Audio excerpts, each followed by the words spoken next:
Seja muito bem-vindo, seja muito bem-vinda a mais um Caixa Preta. E hoje nós falaremos de educação infantil, de desenvolvimento infantil, desenvolvimento emocional, de segurança emocional. E eu estou aqui com uma psicóloga. Eu não vou dizer quantos anos de psicologia ela tem, senão eu vou dizer quantos anos ela tem, né? Não vou ficar deselegante.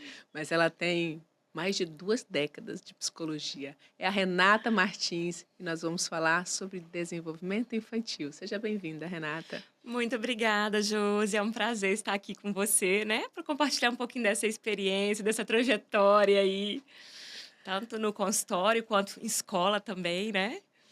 Renata, e já puxando aí o consultório, o que que tu mais recebe em consultório? Assim, qual que é o principal resultado ou a falta desse acolhimento, desse cuidado com o desenvolvimento infantil, esse cuidado que nós, como Uhum. mães, como cuidadores, educadores, temos, o que que leva o maior número de crianças ao consultório?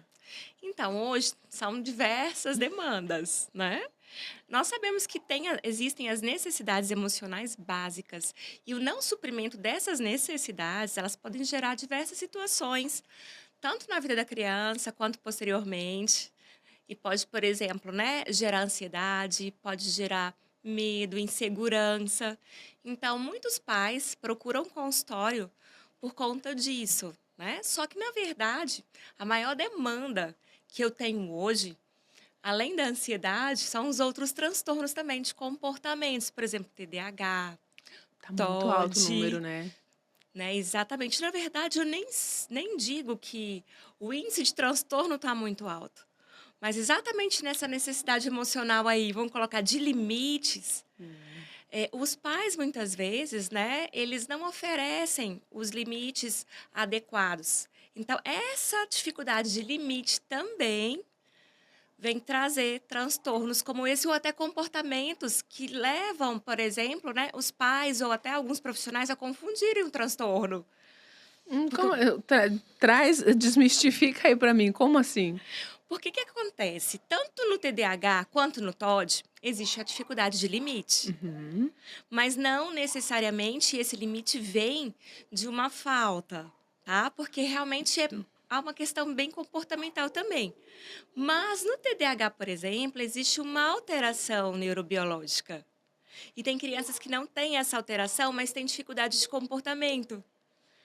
Por conta dos limites não atendidos na infância, Uhum. devidamente, né? Limite traz segurança, né, Renata? Exatamente. As pessoas, às vezes, e eu trago aqui para as mães, um ponto de atenção para as mães, porque às vezes a nossa ausência faz com que a gente queira soltar demais, faz com que a gente queira permitir um pouco mais para compensar a nossa falta.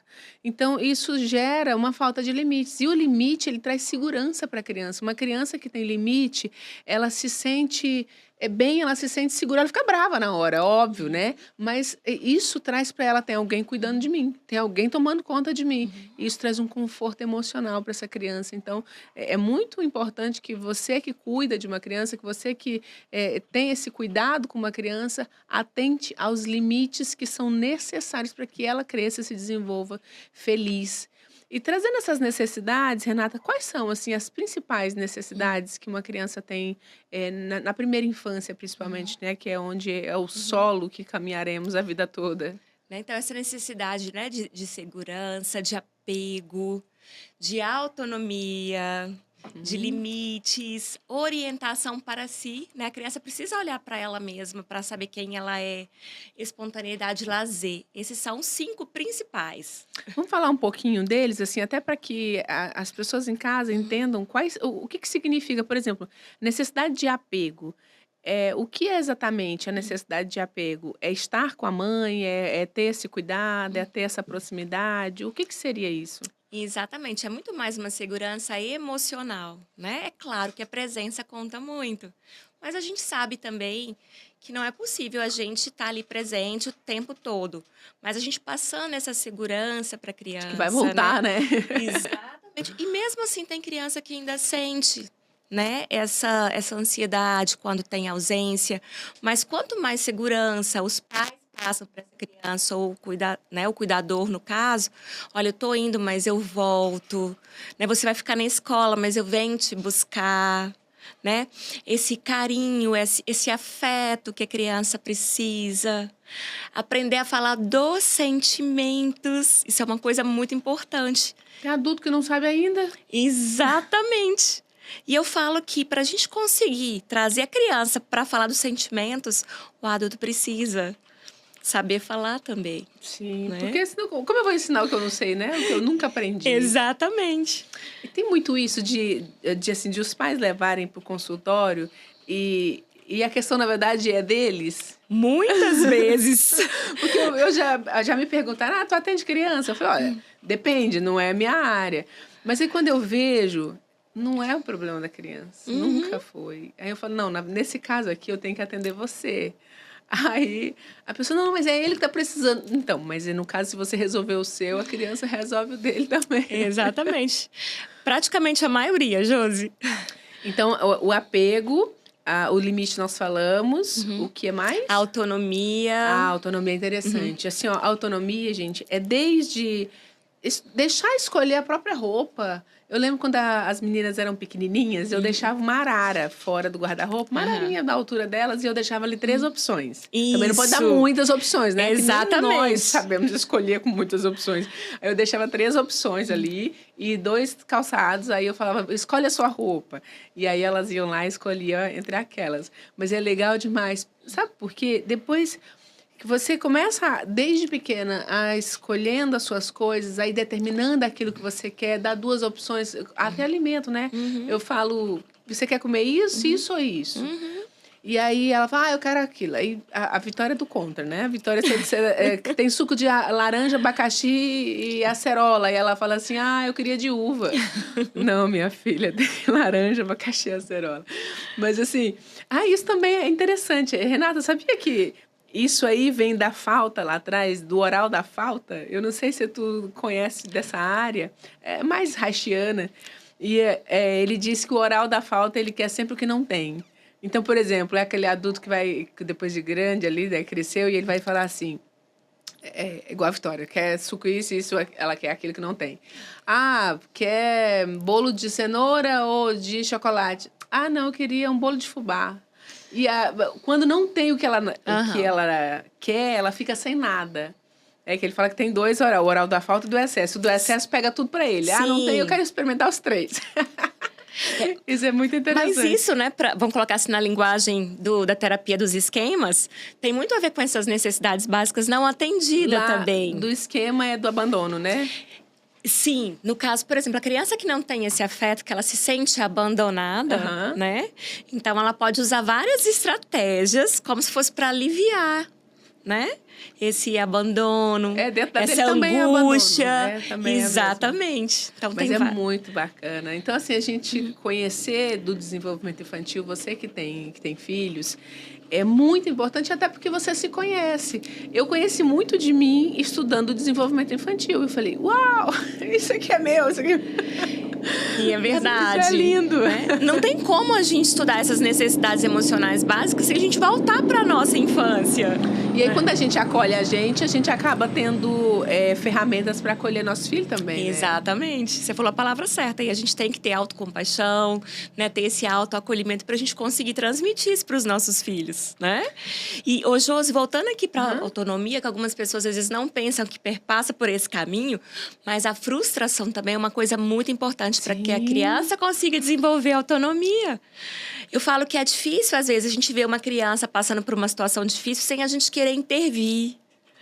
Mas ela precisa passar por isso para ela desenvolver resiliência, para ela conseguir, de fato, né, ter essa autonomia para resolver as próprias situações, os próprios problemas. Até porque quando a gente vai resolvendo por eles, algo que eles são capazes de fazer, a gente vai desenvolver aquele adulto que nunca vai ter capacidade. Ele tem, mas ele não percebe a capacidade de fazer as coisas por si só. Ele quer sempre que alguém dê a mão, que alguém faça por ele. Exatamente. Quantos adultos a gente conhece assim?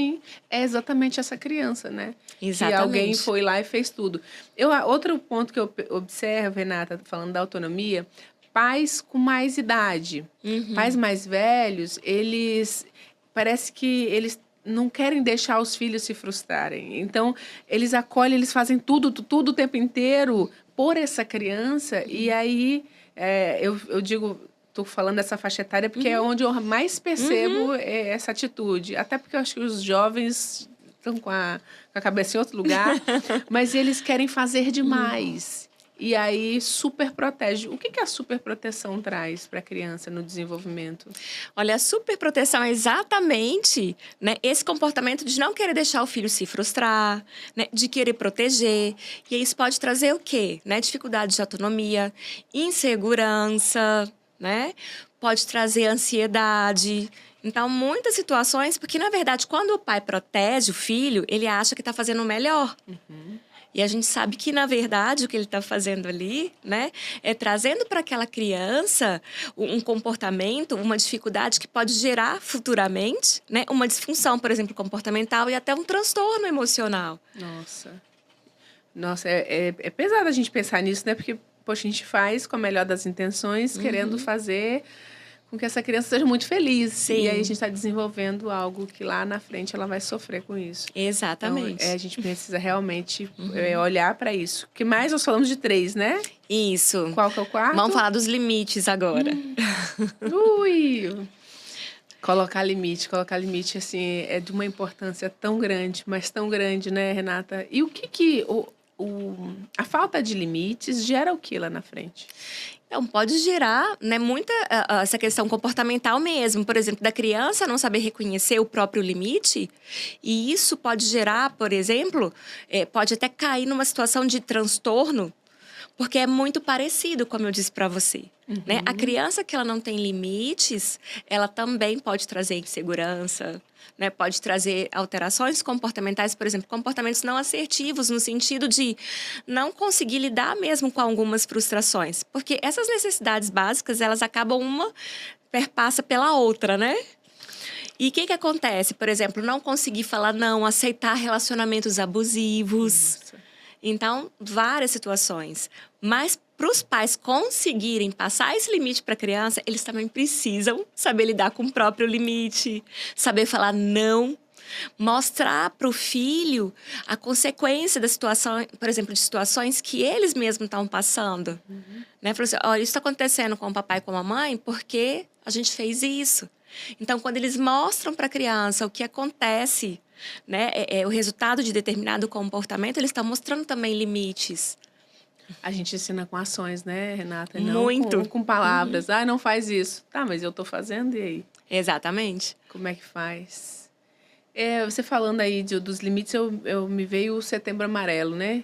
Essa falta de limites e tudo isso, não só a falta de limites, né? Mas todas essas faltas lá atrás, lá no início da vida, pode gerar um adolescente que entra nesse caminho de deixar de olhar para si, de não se valorizar, de muitas vezes buscar até o caminho de, né, tirar a própria vida.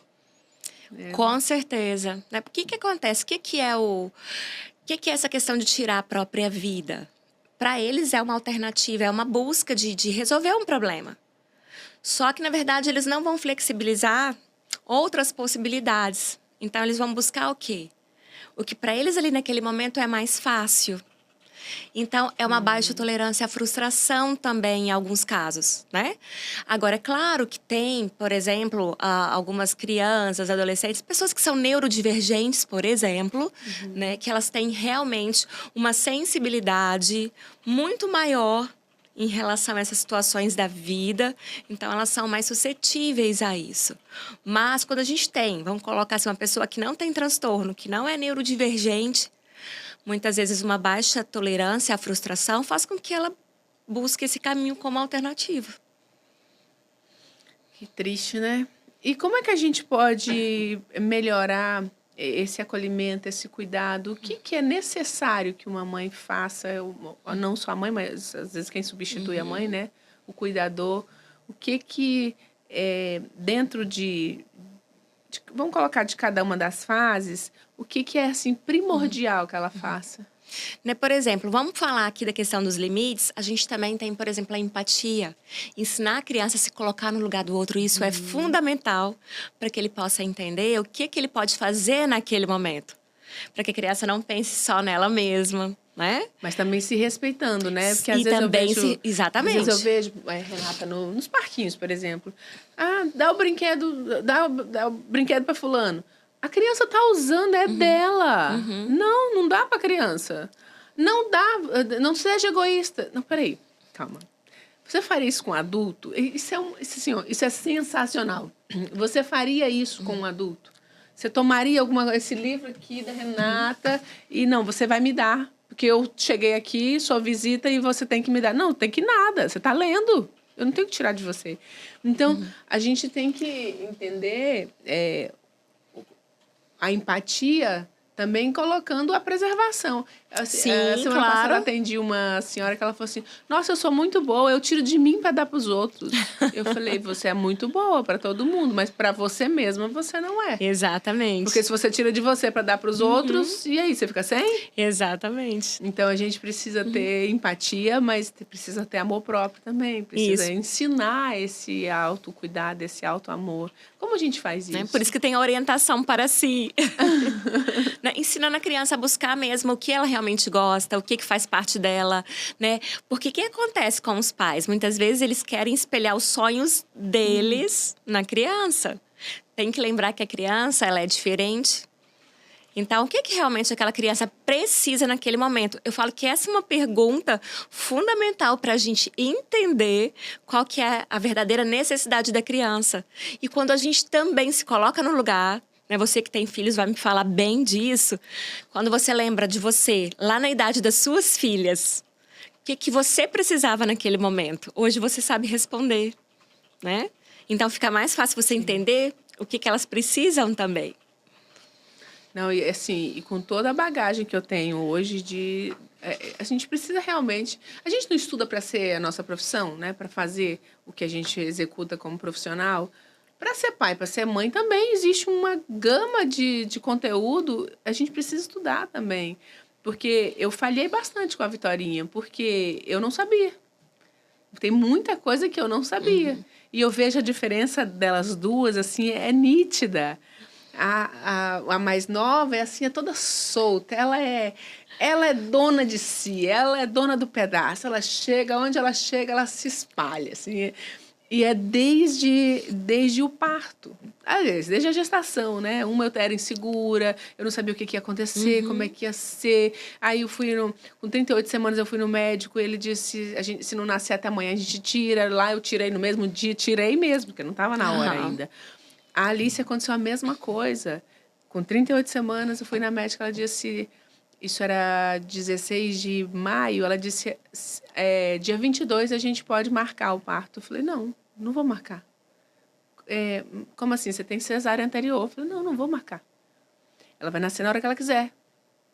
Ela queria tirar 22 de maio, ela nasceu 12 de abril, ela nasceu 12 de maio.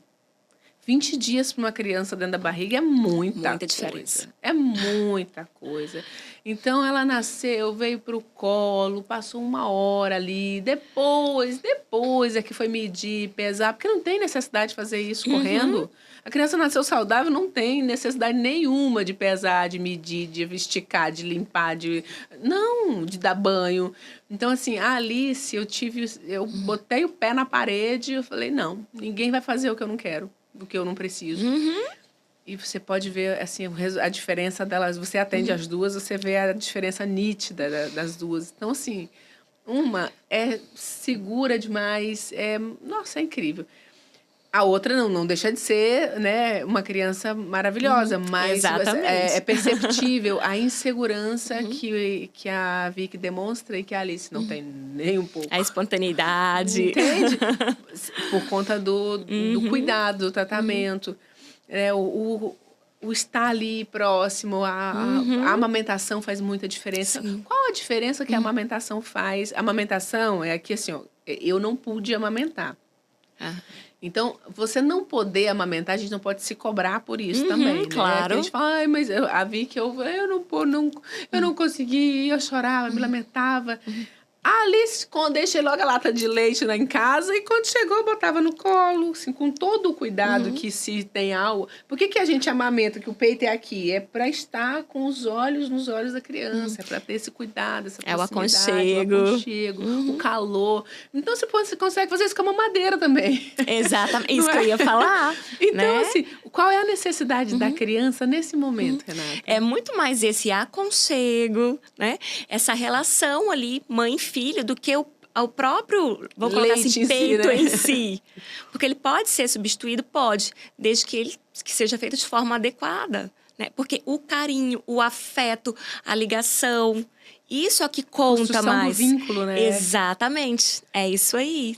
E um vínculo interrompido, gente, assim, vai gerar consequências pro resto da vida. Eu, por exemplo, tive um vínculo interrompido com a minha mãe. A minha mãe, me tiraram dela com 3 meses, fui morar com outra família, fui muito bem acolhida, fui bem cuidada. Só que a criancinha lá de 3 meses, para ela, arrancaram tudo que ela conhecia.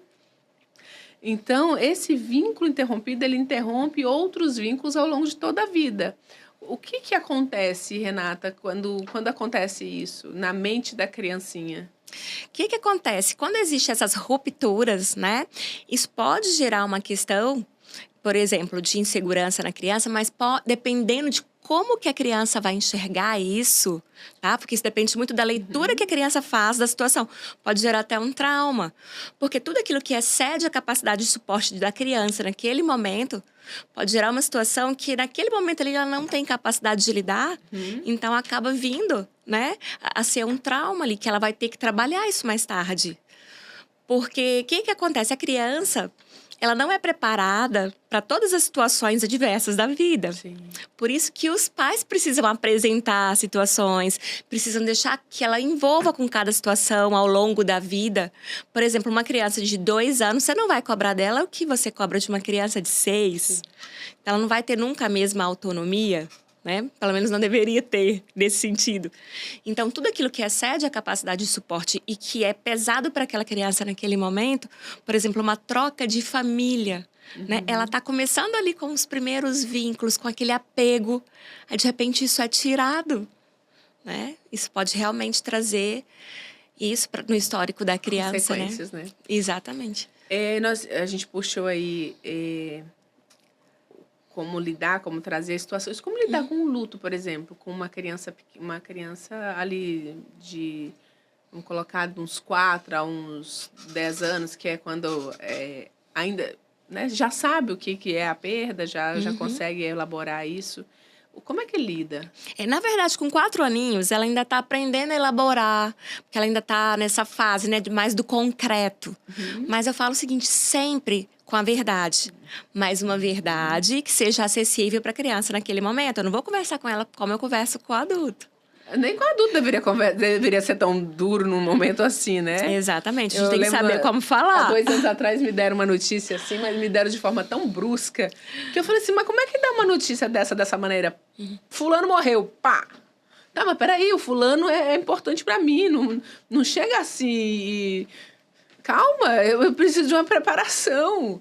Então, a criança... Como a gente faz essa preparação para a criança? Eu lembro que você... me conduziu ali na despedida do Tom, né? Que o Tom era nosso pet e ele faleceu e a Renata cuida das minhas 2. Então, assim, como fazer isso com um adulto? Com a criança. Quando fazer isso com uma criança que perdeu um adulto? Primeiro você, claro, vai falar com ela, mas não vai falar diretamente, né? Você vai falar assim, olha, aconteceu uma situação. A gente pode até falar por etapas, né? O gatinho, igual no seu caso, né? Ele ficou em outro lugar. Se levou para uma viagem, ele não voltou. Porque, olha, ele não estava bem, estava passando mal. Aí depois pode falar assim, ele não melhorou, realmente, né? Aconteceu que ele morreu. Mas como ele não estava bem, aquilo naquele momento talvez foi o melhor para ele. Mas agora a gente vai construir memórias, vamos lembrar das coisas boas que nós vivemos. A gente pode construir um caderninho de memórias, né? Exatamente. E despedir. Eu falo que despedir para a criança é a parte mais difícil. Porque primeiro ela vai lidar com aquela emoção, ela vai chorar. E tudo bem ela chorar, tudo bem ela se frustrar, tudo bem. Às vezes a criança, quando ela perde, ela demonstra muito com frustração, com raiva. É um misto de emoções ali, porque ela está Às vezes aprendendo até ainda a lidar. agressividade, né? Até agressividade. Até porque ela ainda não sabe bem expressar. Mas é importante deixar ela, né, expressar e a gente explicar para ela. Olha, isso que você está sentindo, essa raiva, né? O que isso significa para você? Talvez ela ainda não saiba falar, mas a gente pode ajudar ela a construir isso. E aí, despedir. Eu uso uma coisa que eu gosto muito, vi até uma colega fazendo isso um dia desse, ela fez isso para despedir até do pai. Né? Mas é colocar o nome do pet ou de quem é que a pessoa perdeu no balão. Ah, eu fiz né? isso. Exatamente. Às vezes escrever uma cartinha, colocar Sim, dentro do balão. Nós fizemos o balão com o nome, com o balão de gás. Ficou muito lindo até. Aí depois a gente fez a cartinha, amarramos no balão e aí soltamos e deixamos ir.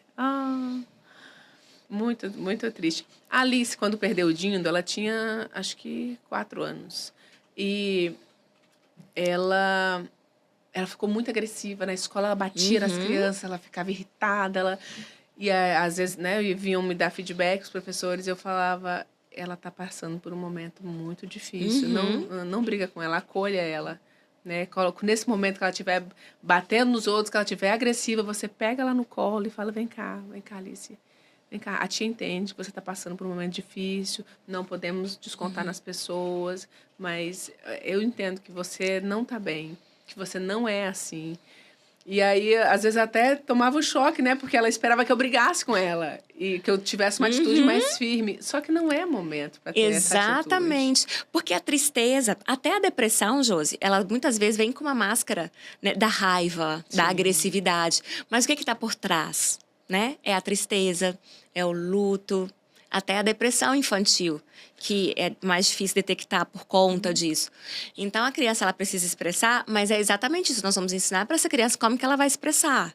Não é chutando o coleguinha, bater na porta. O que ela vai fazer para lidar com essa raiva? Né? Para gastar essa energia que está ali dentro consumindo em forma de tristeza, né? Como colocar para fora. Acho que os adultos também precisam aprender. Colocar para fora de forma saudável, né? Muitos, Alguns exatamente. querem colocar para fora no bar, outros brigando, chutam na porta. Exatamente. Né? Que não é a forma assertiva. Não. Renata, e a ansiedade infantil, como é que ela se manifesta? Então, a ansiedade também, né, na infância, ela é um pouco diferente do adulto. Tem algumas questões também, né, comportamentais. Por exemplo, a criança ela pode ficar mais agitada, né? Ela pode roer as unhas, tá? Então, tem vários sintomas que a gente pode estar nomeando aí, que alguns são parecidos e outros diferentes. Mas, por exemplo, a criança, às vezes, ela pode sentir uma dor de barriga, uma dor de cabeça, tá? Então, isso é uma forma também dela expressar a ansiedade. Então, aquela criança que às vezes fala, quero ir embora, né, da escola, eu tô passando mal. Que a gente pensa que às vezes não é nada, pode ser uma ansiedade, tá? Então, ela fica desatenta. Muitas pessoas confundem, Josi, até ansiedade com TDAH. Porque ela também pode gerar a desatenção. Então, a criança, às vezes, ela fica muito inquieta, muito agitada. Então, ela não consegue prestar atenção, ela perde muito foco. E, às vezes, ela pode ficar irritada também. E aí, como os transtornos estão em moda porque todo mundo quer dizer que tem, né? Aí já diagnostica a criança sem nem averiguar se Exatamente. É. Aí, às vezes, chega lá no meu consultório e assim, essa criança possivelmente tem um TDAH. E você vai ver a ansiedade, né? Agora, é claro que tem a ansiedade, né? Que todo mundo precisa de ter um pouco de ansiedade, porque ela é normal até para o desenvolvimento humano, porque ela nos avisa, por exemplo, de perigos, enfim, para o transtorno de ansiedade. Porque o transtorno de ansiedade, ele traz prejuízo para a vida da criança. Ele vai interferir nos estudos, no rendimento, tá? Então, ele tem que trazer esse prejuízo para ser considerado um transtorno. Renata, um assunto assim muito em alta, telas. Eu vejo, independente do conteúdo que a criança esteja vendo, mas eu percebo que tem um excesso, né? A gente deixou de estar com a criança e de procurar fazer coisas com a criança e simplesmente entregar um entretenimento fácil, rápido. Mas qual o prejuízo que isso tem no desenvolvimento da criança? Na verdade, se a gente fosse listar aqui, são muitos, né? Porque o que acontece? O uso excessivo das telas, ele realmente interfere muito no desenvolvimento saudável da criança. Porque ela deixa de experimentar coisas, né, comportamentos que ela precisaria, que fazem parte do repertório para o desenvolvimento saudável. E isso pode trazer, por exemplo, a gente sabe que hoje já está até catalogado no DSM, né? Dependência tecnológica. É um transtorno também. Tem adulto que tem também, né? Sim, tem exatamente. Adulto que dorme e acorda com a tela na mão. Vai tomar banho com o celular na mão. Exatamente. Então, assim, a gente até vê o comportamento da criança quando é tirado o celular. Sim. Né? Como se... É muito parecido ali com uma crise de abstinência mesmo. Ela se irrita com facilidade, tem pouca tolerância, né? Tem a tendência a ficar mais agressiva. O desempenho na escola, então, nem se fala. Nossa. Porque interfere muito. E sem contar que o foco, a atenção, assim, eu acredito que prejudica muito. Porque, assim, antigamente, no tempo que eu era criança, o tempo de aula era 45 minutos. Por quê? Porque era o nosso tempo. Era provado que esse era o nosso tempo de atenção, né? Foco e atenção em alguma coisa. Hoje, tá 5 minutos. Por quê? Porque você vai ver os shorts, vai ver os vídeos. Aqui a criança tá na palma da mão e vai passando. Se não tiver uma hiperestimulação aqui, ela não fica. Exatamente. E na sala de aula não tem essa hiperestimulação. É o professor, uma lousa e nada mais. Exatamente. Então, esse excesso de estímulo que tem, né? Por exemplo, nas telas, no celular, videogame, eles acabam prendendo mais a atenção da criança. Então, para ela ter essa atenção, vamos colocar assim, voltada para alguma coisa, ela acaba sentindo essa necessidade de estímulo por conta disso. Interessante. E, assim, hoje o que eu tenho lá em casa, claro que eu erro também como mãe, eu né, tenho meus...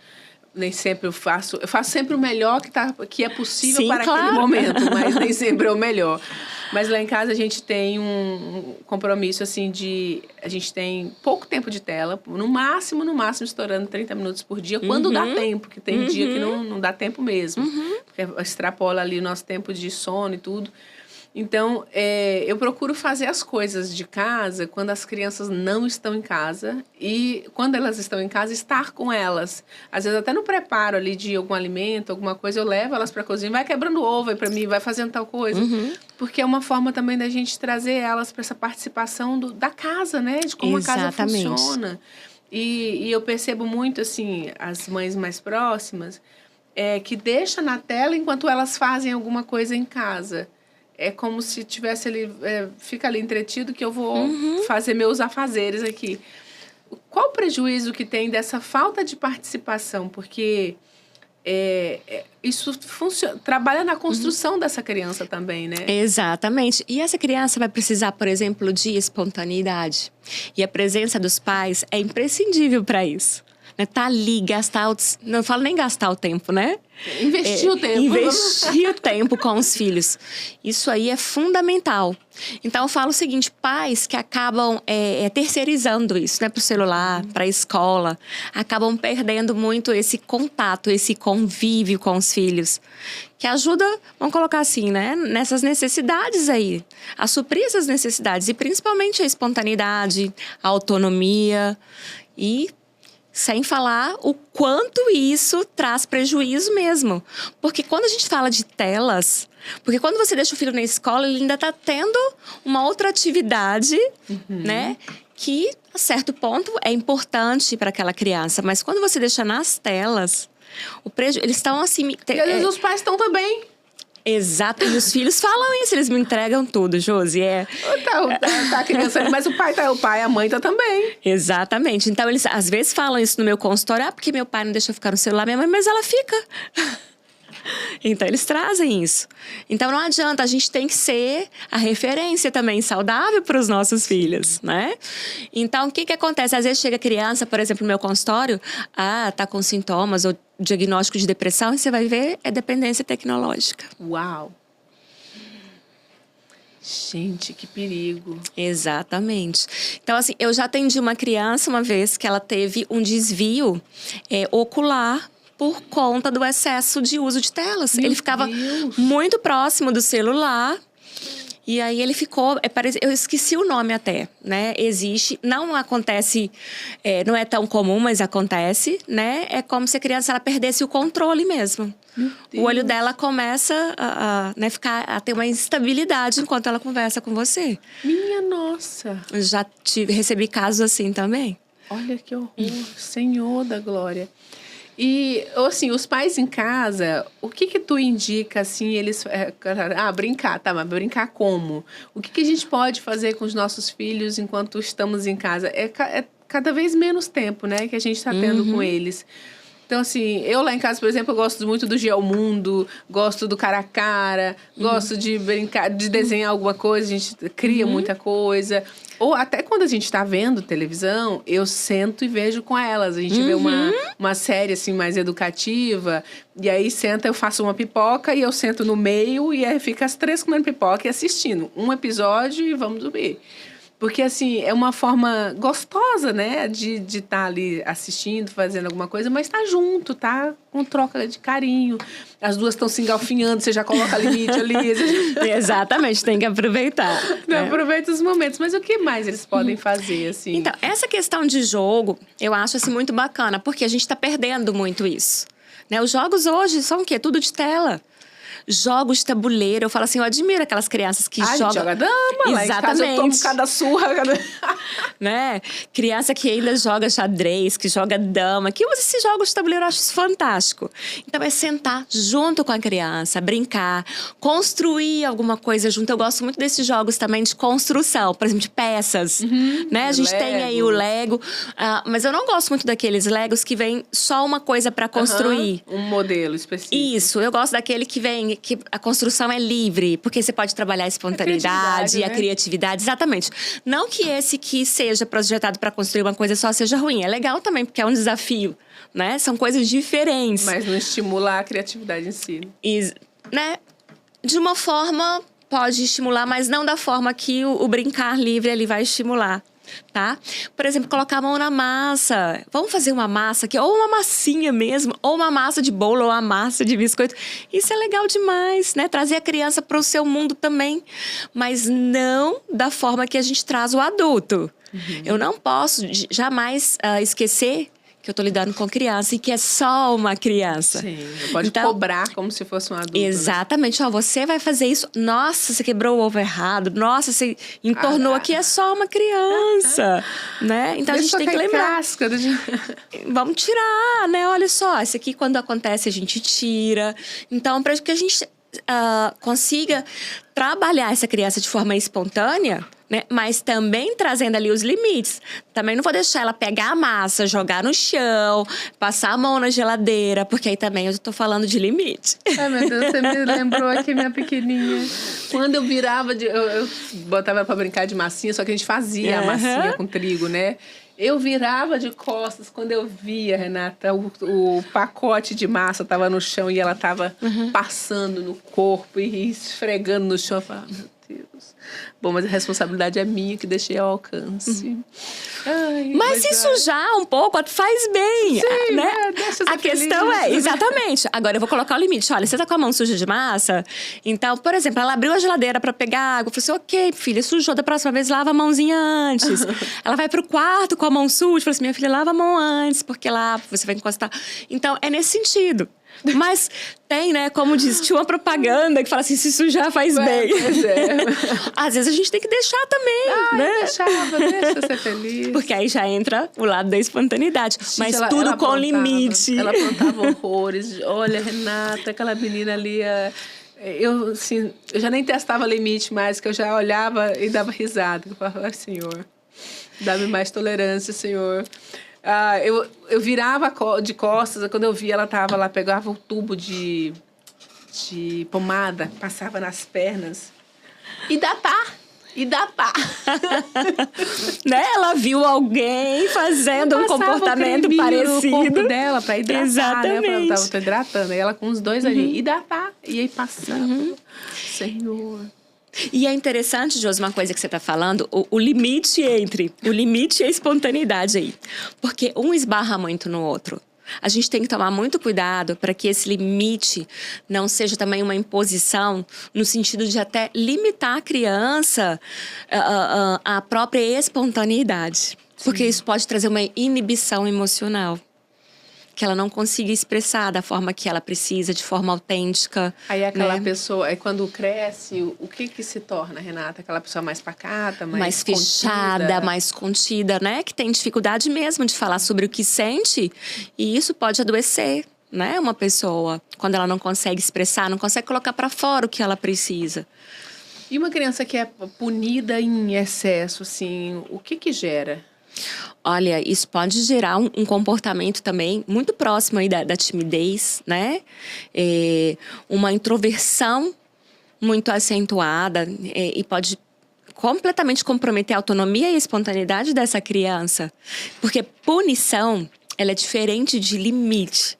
O limite vai ensinar o quê? O limite vai ensinar que tem consequências para a sua atitude. E essas consequências devem ser significativas, devem estar ligadas, por exemplo, ao comportamento da criança. Então, por exemplo, se uma criança perdeu nota na escola porque ela não se esforçou o suficiente, porque ela estava usando muito tempo, por exemplo, as telas, então eu vou limitar o tempo de telas para que ela possa estudar.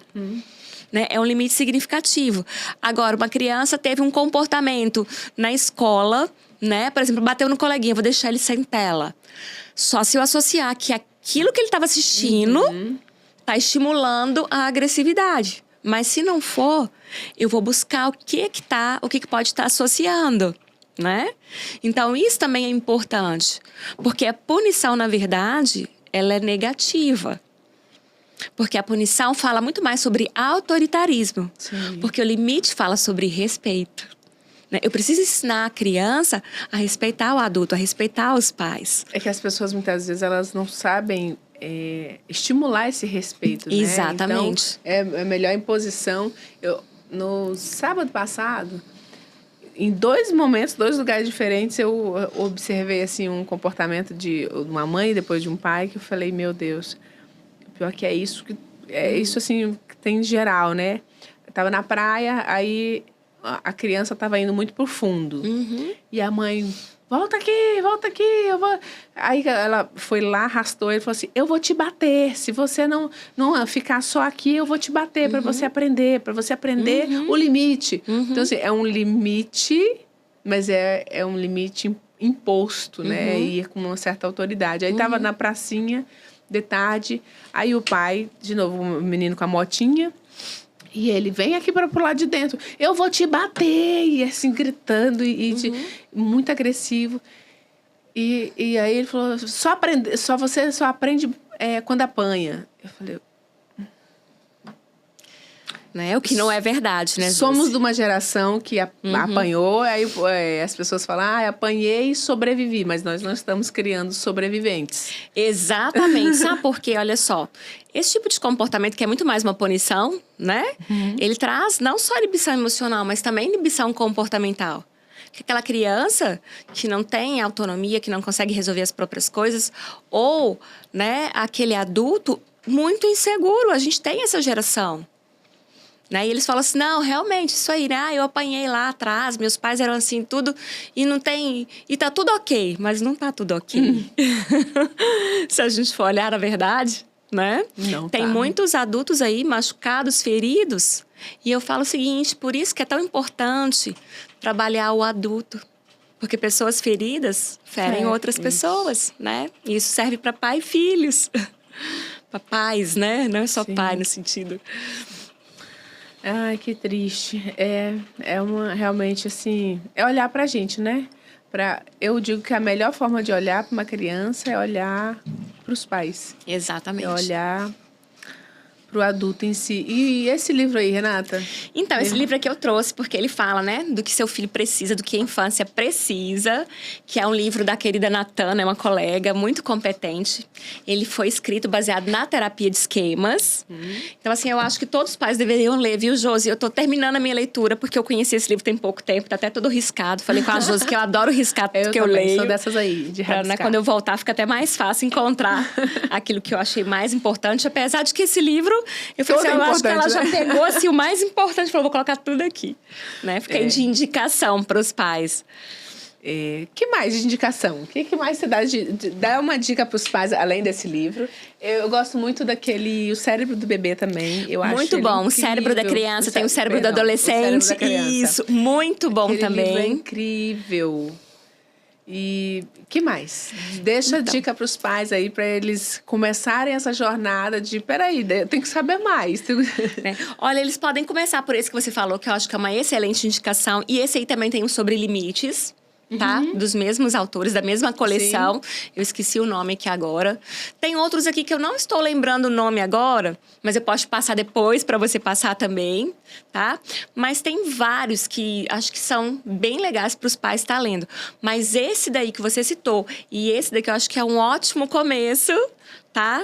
Porque tem vários sobre limites, mas eu gosto muito desses que falam sobre as necessidades emocionais e esse aí que fala o cérebro da criança, que tem o cérebro do adolescente e que tem o sobre limites também, ele vai falar muito sobre cada etapa, como proceder, como que funciona. Eu amei esse livro. Ele é excelente. Eles são, né? Era pequenininha.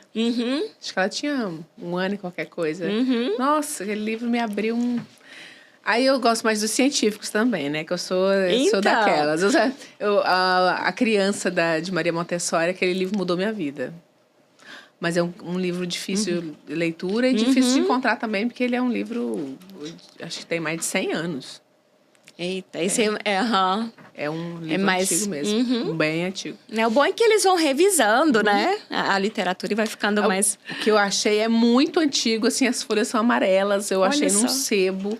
Assim, muito, mas muito velho. Eu não sei de que ano é aquele livro, mas é com certeza mais velho que eu. Maravilhoso. Mas, assim, olhe para você, olhe para o seu filho, olhe para a criança que existe dentro de você. Existe uma criancinha aí dentro que ela nunca cresce e ela tem necessidades especiais. Mas a gente trabalhar com uma criança chorando do nosso lado é difícil, mas para uma criança gritando dentro de nós é mais difícil ainda. Então, acolha a sua criança interior para que ela fique em paz consigo e você possa cuidar da sua criança do lado de fora. Renata, quero te agradecer demais pela presença, pelo seu tempo, pelos seus ensinamentos. Deixa uma última mensagem para os nossos ouvintes, nossos telespectadores. E a Renata atende criança e adolescente e é muito competente, é uma profissional assim, com um longo tempo de estrada e eu super recomendo ela. Ela cuida das minhas filhas, já falei acho que umas 3 vezes aqui. Ela cuida das minhas 2. Renata, qual a importância da criança fazer terapia e a partir de que idade? Então, na verdade, Josi, eu atendo crianças a partir de 3 aninhos. Porque a gente já consegue fazer intervenção comportamental, mas quanto mais nova a criança, mais a gente precisa dos pais. Sim. Né? Por exemplo, quando você sabe disso, quando a criança é menor, a gente chama muito mais os pais. Sim. A criança vai crescendo, vai ganhando autonomia, aí a orientação de pais, ela pode, né, ser mais espaçada, no caso. Mas isso ajuda muito na prevenção, né? De, por exemplo, de comportamentos disfuncionais, né? Ajuda na saúde mental. Porque quando a gente trabalha com a criança, a gente também envolve os pais. Sim. Não tem como a gente não envolver. Então, a gente auxilia ali. Eu falo que é a família, né? Então, eu falo que, na verdade, todo pai e mãe, se pudesse fazer terapia antes de ter filho... Oh, gente, o mundo seria tão melhor, Renata. O mundo seria Nossa, um paraíso. E com certeza a gente ia atender muito menos demandas no consultório. Só que hoje, Josi, uma coisa interessante que eu tô percebendo dos pais, que alguns já estão se atentando para isso, como você, por exemplo, já está trabalhando muito mais com prevenção do que esperando, por exemplo, a criança ter um transtorno, um comportamento disfuncional ou alguma alteração para trazer no consultório. Então, eu falo que a prevenção ainda é o melhor. Sim, sempre. Né? As pessoas antigamente acostumavam ir no médico só quando adoecia. Hoje a medicina já trabalha muito mais dentro da prevenção. E esse também é o caminho futuro da psicologia, né? Presente e futuro, trabalhar com a prevenção. Isso é essencial. Porque a criança ali, ela vai aprender muitas coisas que muitas vezes ela não vai aprender no ambiente familiar. Não até, por assim, mas porque não tem tempo.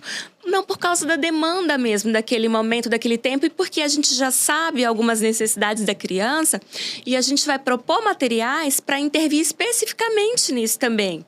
Né? Além daquilo que os pais já podem oferecer de apoio, tá? Porque quando a gente trabalha a criança no consultório, a gente tem orientação de pais. E o que os pais também vão, né, intervir no comportamento em casa enquanto a gente atende faz muita diferença.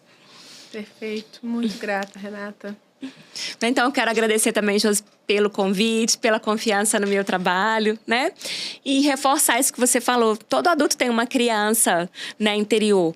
Mas a gente tem que cuidar dessa criança para que essa vulnerabilidade dela, né, seja acolhida e para que a gente possa fortalecer a nossa criança feliz. Né? Essa criança feliz que vem com espontaneidade, né? E também, todos nós, eu falo que além dessa criança feliz, a gente trabalha muito para que exista um adulto saudável. Sim. Porque esse adulto saudável vai conseguir tomar decisões muito mais assertivas para a nossa saúde mental e emocional. Então, a gente precisa fortalecer tanto esse adulto, mas a gente precisa antes cuidar dessa criança. Gratidão, Renata. Obrigada, Josi. Obrigada pela sua audiência e até o próximo Caixa Preta.